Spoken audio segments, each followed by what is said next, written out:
અમદાવાદના વટવા વિસ્તારમાં 35 વર્ષ જૂની હત્યાનું રહસ્ય ફરી એકવાર સામે આવતા સનસનાટી ફેલાઈ છે। 1992માં મુંબઈની રહેવાસી ફરજાના ઉર્ફે શબનમ પોતાના પ્રેમી શમશુદ્દીનને મળવા વટવા આવી હતી। શમશુદ્દીન પહેલેથી જ પરિણીત હોવાથી બંને વચ્ચે ઝઘડો થયો હતો, જેમાં ગુસ્સે ભરાયેલા શમશુદ્દીને ફરજાનાની હત્યા કરી તેની લાશને ઘર પાસેના ખાડકૂવામાં ફેંકી દીધી હતી।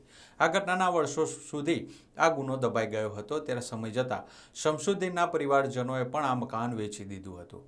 તેમ છતાં પરિવારજનો અને આસપાસના લોકોમાં અજીબ ભય અને અજાણી ઘટનાઓની ચર્ચાઓ ચાલતી રહી।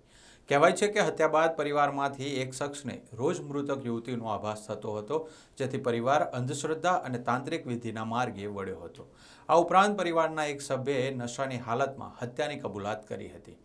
ક્રાઇમ બ્રાન્ચે એફએસએલની ટીમ સાથે સ્થળ પર તપાસ શરૂ કરી અને જેસીબી દ્વારા ખોદકામ કરવામાં આવ્યું હતું। ખોદકામ દરમિયાન જમીનમાંથી માનવ અવશેષો જેમ કે હાડકાં, વાળ અને એક વીંટી મળી આવી, જે આ હત્યાના મહત્વના પુરાવા બની શકે છે।